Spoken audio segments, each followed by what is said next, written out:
All right, we are live. Oh. We are here with my buddy. What's up, everybody? We're with Joedini. He asked me to be on his podcast. and Yeah.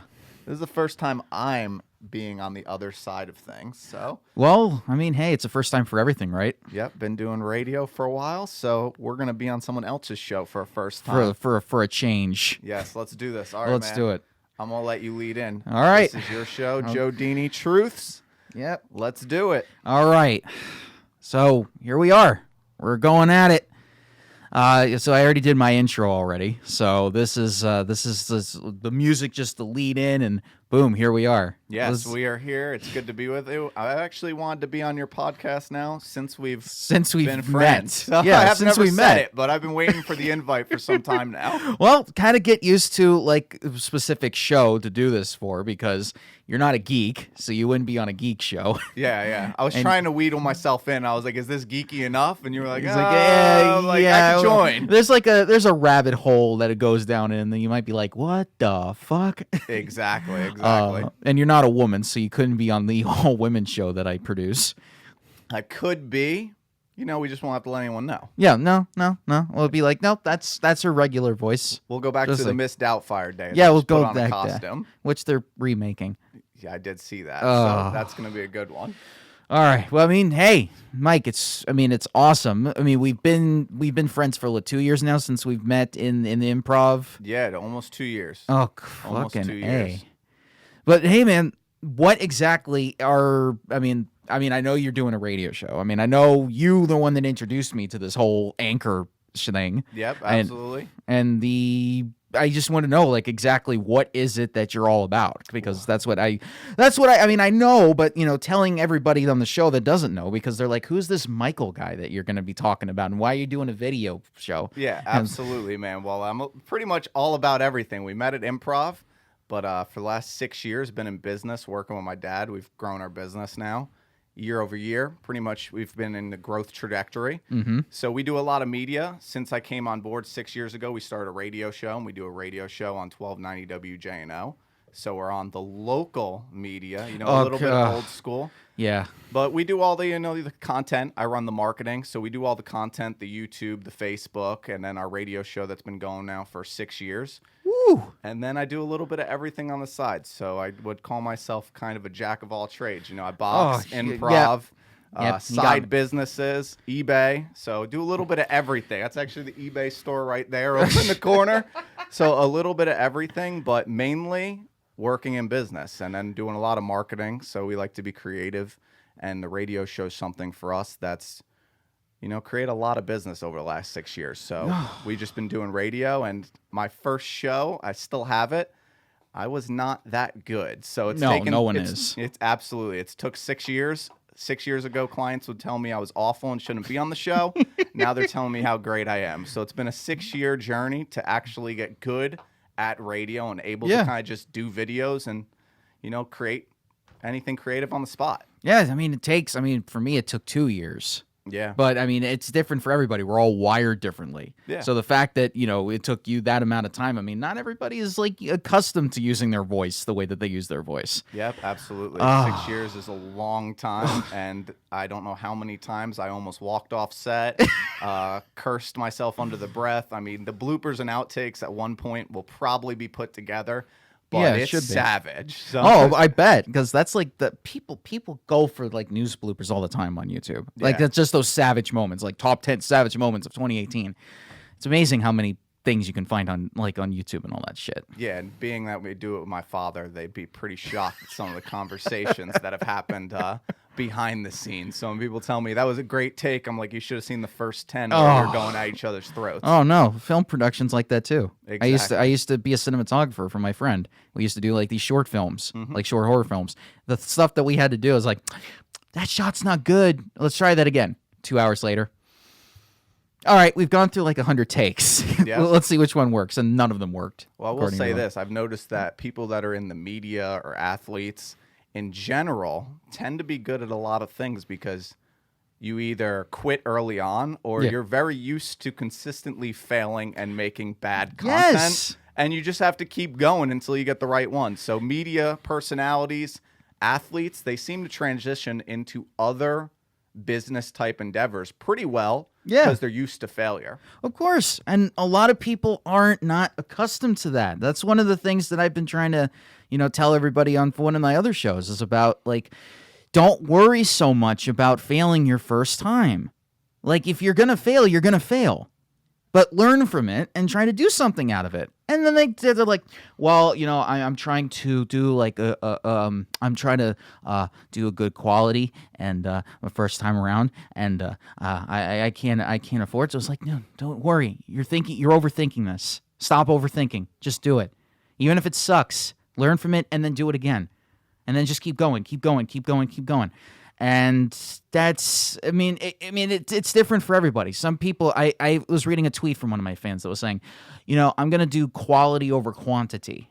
And I was like, oh, I really want to tweet this guy so bad right now. Well, this is not. Right off the bat, who determines what quality is? Yeah. So if you don't put it out there, you're not even going to know if it is quality, because if you're sitting behind the screen and judging things for yourself, what you think is good quality might not be considered great quality to somebody else. Exactly. And what you consider bad quality might be the piece of content that someone sees that they absolutely fall in love with. I mean, YouTube was 7 years ago cat videos. Yeah. So there was no quality. No. There's like many different things, and that's evolved over time since 2005.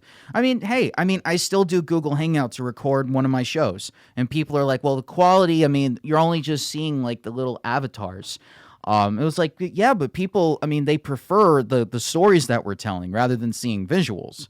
So, when our first video gets 100,000 views, people are not tuning in to see like visuals. They're here listening to like a 3-hour story that I'm telling. Yeah. So that's what I'm trying to tell people. It's not so much the visuals that you're seeing. It's like more of what the messages you're bringing and what like your actual personality is. Yeah, absolutely. Joe Rogan does it best. He does. He does put his videos out there, but by no means, I'm sure he's getting more just audio listeners than he is actually people watching the full videos on YouTube. So he's on my podcast list. Exactly. So the audio is really the drivetrain when you're doing anything type of podcast. The video is just a nice way to get your podcast out there in other places. It's not going to be the main source. No, because podcasting, yes, it's good for video, but when it comes to like, I'm on 10 different platforms on all 3 of my shows. All of them are audio. None of them are video. Yeah. But that's where we're getting most of our fans is from, one's the YouTube, but that's just audio. People still listen regardless. I have people telling me, I listen to your show when I'm driving. I listen to your show when I'm working out. I listen to your show when I'm like studying or I'm trying to work on a piece of art. I'm just listening in the background. Yeah, and that's pretty much when I listen to podcasts. I don't really watch them unless, if I'm picking up the Joe Rogan podcast, maybe in the 130th minute. Yeah. I'll pick it up of the video if I'm at home, but mainly I'm listening to him in the gym. Yeah. I'm listening in the car. Very rarely tuning into the audio portions. No. Or the video portions. Because, it's better if you put it in clips. Because if you put those in clips, the video makes more sense. If you did it like a 3-hour stream, nobody's going to watch like a 3-hour video. Exactly. It's amazing. But just this mindsets that we have. What got you into that mindset in the first place?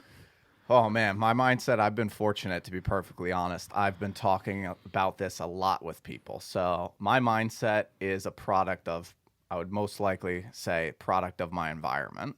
I've been exposed to higher level thinkers, and I've been around, my father's been in business his whole life. So I've been exposed to someone that's more of a businessman, more stoic, You saw what he just said when he was leaving this thing. He tells me I suck. So, how many people are going to see that, their first encounter with my dad, he's like, let my son know he sucks. Yeah, so exactly. It's like I've been around, a harder driving type individual and also people that have higher level thinking and higher level aspirations for a long portion of my life. So I've been exposed to these things, and in the last 6 years, I've been around a lot of conferences. Okay. I've been fortunate to meet Darren Hardy, so he's up there. I've spent days with him. He's a big business mind in the industry. I've seen Tony Robbins speak. I've been around Gary Vee. Yeah. I've been around these people that, to be perfectly honest, think entirely different than your average day-to-day person. Exactly. So I don't know if I'm just crazy and overconfident, but I'd have to say part of it's the environment, being exposed, because one of my friends currently is now starting to agree with me on a lot of things we did not agree on. Right. And the main reason is they've been exposed to a higher level job. And as they've been exposed to this job, they've been around more C-suite executives, more business people, and a lot more entrepreneurs that think very similar to me and you in our mindsets. And now they're understanding a lot of what I said isn't to be arrogant or rude. It's just I'm thinking more along the lines of this group of people and how they're using their minds, where, to be perfectly honest, 90% of people or even more are thinking like the average day-to-day person. Yeah. So it's exposure, and you can get that. Like they all say, I'm not a big reader. You could read books and expose yourself to it. Yeah. I was fortunate to be in the environment often, and it's definitely shaped, I've always been a confident person, but it's definitely also increased the ambition and increased the mindset of, life is up to you. Yeah. At the end of the day, if it's not going how you want it to go, it's likely something that you're not doing to change it. And it all comes back to you. So I'm very much, at the end of the day, anything you do is your fault. People don't like to hear that. No. At all. Of course not. So, no. Exactly. I'm sure now that you're thinking differently, a lot of your friends, sometimes you'll say things and they'll be like, are you out of your mind? But it's like, are you nuts? Yeah, and I've over the years realized not everyone thinks that way. No. Not everyone's had the exposure. And, you can give people all the books in the world, but Gary Vee says it all the time. How many fucking books do you have to read till you actually go out and execute? Go out and do something? Yeah, so it's like, how many books do you have to read before you're going to take action and go do something? Yeah. It really comes back to the mindset. Yeah. A lot of people aren't making the mental shift into changing their perspectives. They'll read a book, have motivation for a week, and then go back to their mindset. So it's a battle between the ears. If you're not winning up here, you're not going to win. No. Absolutely not. They've always said there's like a winner side of you and there's a loser side of you. And the loser side is always trying to get you to this point. Yeah. And then, of course, if you let this speak too much, it's going to affect you. And I'm actually trying. I'm setting up a new show, and these three people that are going to be taking under my wing, I'm going to be teaching them everything like mindset wise, because they're not in a place where their mindset is like you or mine. Yeah. So the fact that I'm going to be trying to teach them that is going to be beneficial, because we're starting the show in July, around the time my current season for my other show is like done. Once that's clear, I hope they get a sense of what we're trying to do here. Because I deal with that almost every single day when you hear it from fans. Like, I do like a Discord chat. I have an entire Discord full of my fans that just come in and they do like a voice chat and everything, and I come in once a week, and they're kind of lost in the shuffle. They don't really know what they want to do.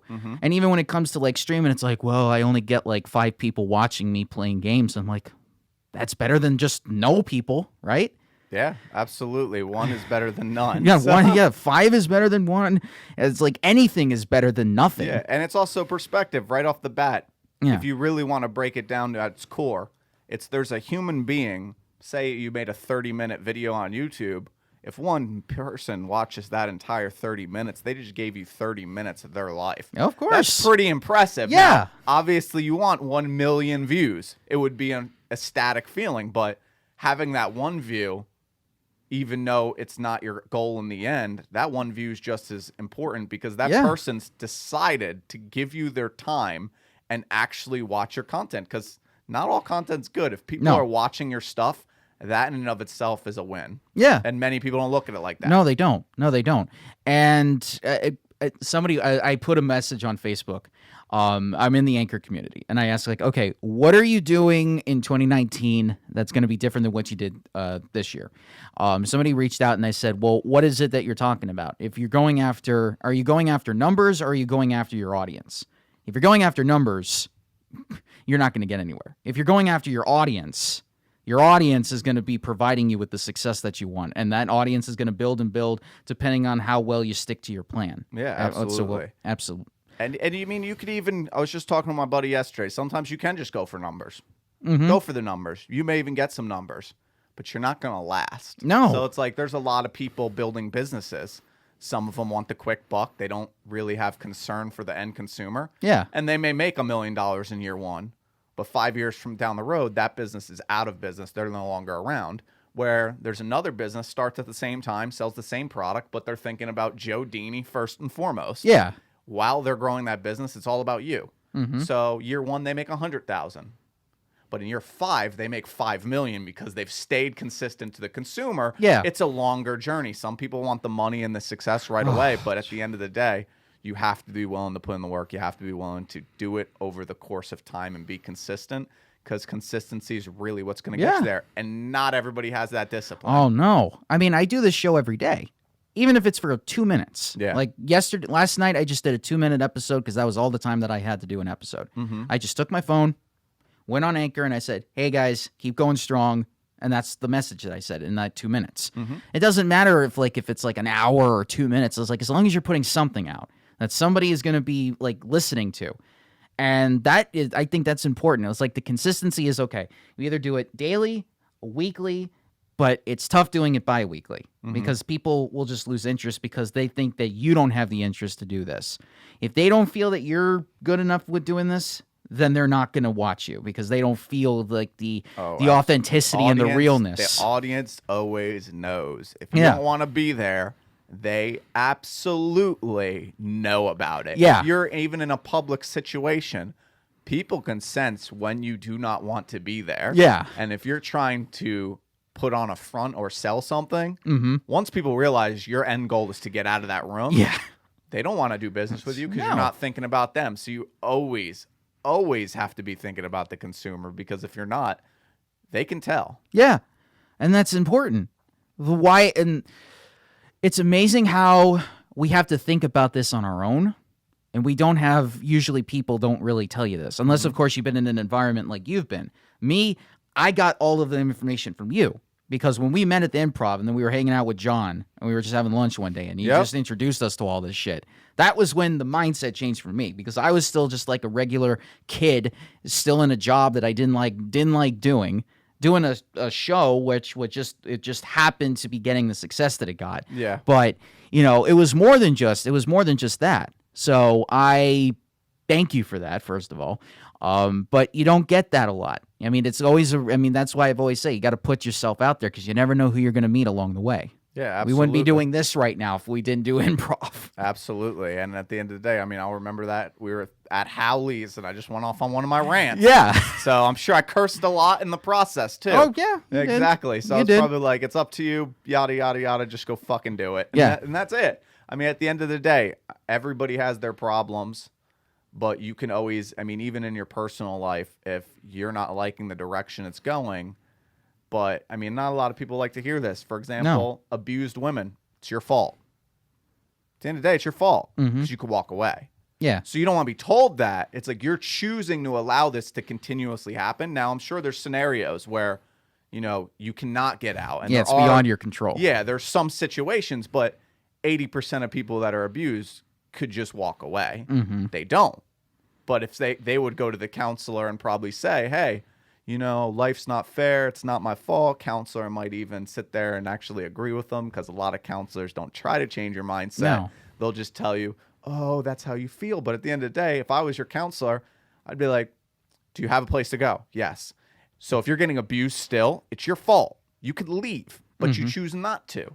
So I get that you can't control, your husband's abusing you at the end of the day. You have no control over that. Yeah. But you do have control over the keys in the front door. Yeah, exactly. So if it consistently happens, that's maybe you're not your fault the first time it happens. But if it happens a second, a third, a fourth, and a fifth time, this is under your control. You can leave this situation. And people don't like to hear that. No. When people are told that, they usually look at you like you're absolutely nuts. To be honest, I don't really care. Yeah. And I've had a lot of falling outs over the course of my life when I was a little bit more aggressive with it, where I'd say, hey, it's on you. People didn't like hearing it, and they wouldn't talk to me afterwards. But it's any scenario, if you want to pretty much break it down to its core, you can always snake it back to you. Yeah. Every single time. Yeah, so let's talk about that. Why is it that there's people that just can't handle like something that's telling you the truth about something? Why is it that we can't go through that? I think people have a problem with self-awareness. One of my friends came with me to the Improv. Not when you were there. Okay. But we were doing the Comedy 101. Yeah. And Casey, great instructor. Shout out Casey. Casey pretty much said, Michael, you're a better than average looking dude. You're better shape than most. You got to play an asshole. It's expected from you in comedy. You're going to be more of an asshole. Yeah. My buddy, a little overweight. Well, not a little overweight, very overweight. Hey, I don't want to name any names or put anyone out there, but That's fine. Casey says to him, hey, Joe. Go figure, you're Joe. This isn't you, though. But, hey, Joe, you're overweight. You got to play the lovable fat guy. You're always the brunt of the joke. As soon as we left that, he never went back, and he tried to convince me how he wasn't overweight. And I'm sitting there, I'm like, bro, you are overweight. Like, you are kind of fat. Yeah. I mean, there's nothing wrong with that. If you're happy, stay, be fat, be overweight, as long as you're happy. If you're not happy when someone says that to you, though, now you can't be, come on, you got to know you're overweight. Yeah. People don't like the self-awareness, and they also don't like when somebody throws it out at them. Yeah. Because not everybody is, best way to break it down, not everyone likes conflict, and that's kind of an uncomfortable situation. So the second you say, hey, you need to play the lovable fat guy, in their head, they're saying, I'm not a fat guy. Yeah. They want to be something or not, but they can't give the self-awareness of what they really are in the situation. So I think it's a self-awareness game. People don't like being told the truth. And even if they're told the truth, sometimes they don't understand it or believe it, even if it is the truth, because criticism sucks. It does. Most people run from it. Yes. And most people don't want to be in any uncomfortable situation. So if it comes from somebody close to you, too, it's a lot easier to be more hard driving to where you don't have a very close relationship. Yeah. When you get closer in relationship, it's very hard to take somebody that's very close to you's negative feedback. Gotcha. You don't want to hear it. It's like, hey, man, you should accept me for me. Well, I do accept you for you. Yeah. I'm also going to point out the fact that you're 100 pounds overweight and you could be a better version of you. Yeah. Now, if you're happy being overweight, never change a thing. But if somebody tells you you're overweight and you're going to completely fight it and combat it when everybody you ask would say you are, Yeah. then maybe it's time you do something about it. But self-awareness, people don't like being told the truth. People do not work on self-awareness. At the end of the day, I could list off everything that I'm bad at. And if somebody says it to me, I don't care. They'll be like, Michael, you're an asshole. Check. Michael, you're a little like, Michael, you could be a little aggressive. Check. Like, I know these things, so when people say them to me, it doesn't bother me. Yeah, no. Now, also 5 years ago, if you called me, it said I was a little overly sensitive and aggressive, I'd probably be like, no, but I didn't understand. So it also is a journey. You're constantly becoming more self-aware Yeah. on your strengths and weaknesses, but when you are, it's also a powerful thing because at the end of the day, I truly don't care what anyone has to say about me, and I take your opinion with a grain of salt because I'm like, I know who I am. Yes. And I also know my strengths and weaknesses. So if you call me out on one, I'm pretty self-aware to be like, yeah, no, you don't know me. No, and it's exactly. that quickly. I'm like, you don't know me. I don't care what you say. You know me. That's accurate. Yeah. Okay. Yeah. And get it's that. not much of a disagreement. No. And, you know, it's funny. It's something Gary Vee once said one time, and I laughed at this, and I tell this to people all the time. I kind of adopted it. He was saying, like, when he gets, like, mean comments about somebody, or when somebody, like, says something mean or somebody says, like, something critical, I was like, okay, let's see where you are in a year with your stuff. And if you're still complaining, if I'm going to put a mental thing in my head that I'm going to go back to your Instagram page in a year. And then when he goes back and if you find out you're still complaining, I'm just going to be laughing in the corner. Yeah. And he's done that. Uh-huh. I believe with, I don't remember what the exact situation was, but he threw something out there on Twitter. I think he said Facebook stole Instagram and everybody called him stupid. He saved every single tweet, and when they revalued the company at its astronomical price, I don't even remember what the price was, he went back through every tweet and was like, what now, bitch? Yeah, what now? Like, it was exactly. like, at the end of the day, it doesn't matter because you don't know. Yeah, exactly. And, I mean, I was watching yesterday Tim Ferriss's podcast, LeBron James. Me and him share, knock on wood, we share our favorite quote is the same. He writes it on all of his shoes. It's in his locker room, and I have it in my journal. That's either that one back there or another one. And at the end of the day, it's just Teddy Roosevelt, Man in the Arena. If you want to break it down into its shortest phrase, it would essentially be, if you aren't, like, you're a podcaster, right? Yeah.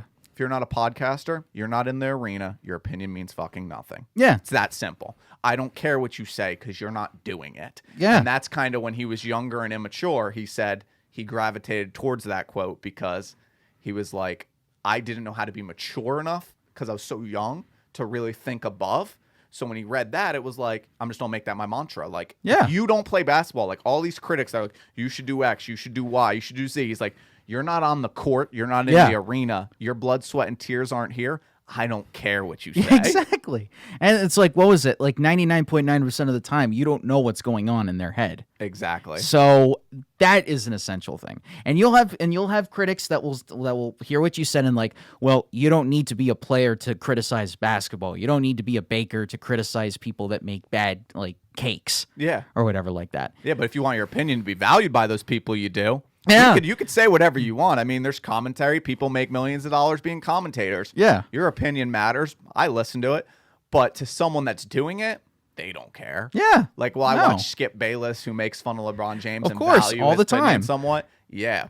But also, I'm like, you're not doing it. So at the end of the day, there is that level of, if you want the respect to the players, you had to play. Yeah. And that's why I always love, like, my favorite commentator on UFC, he does Showtime.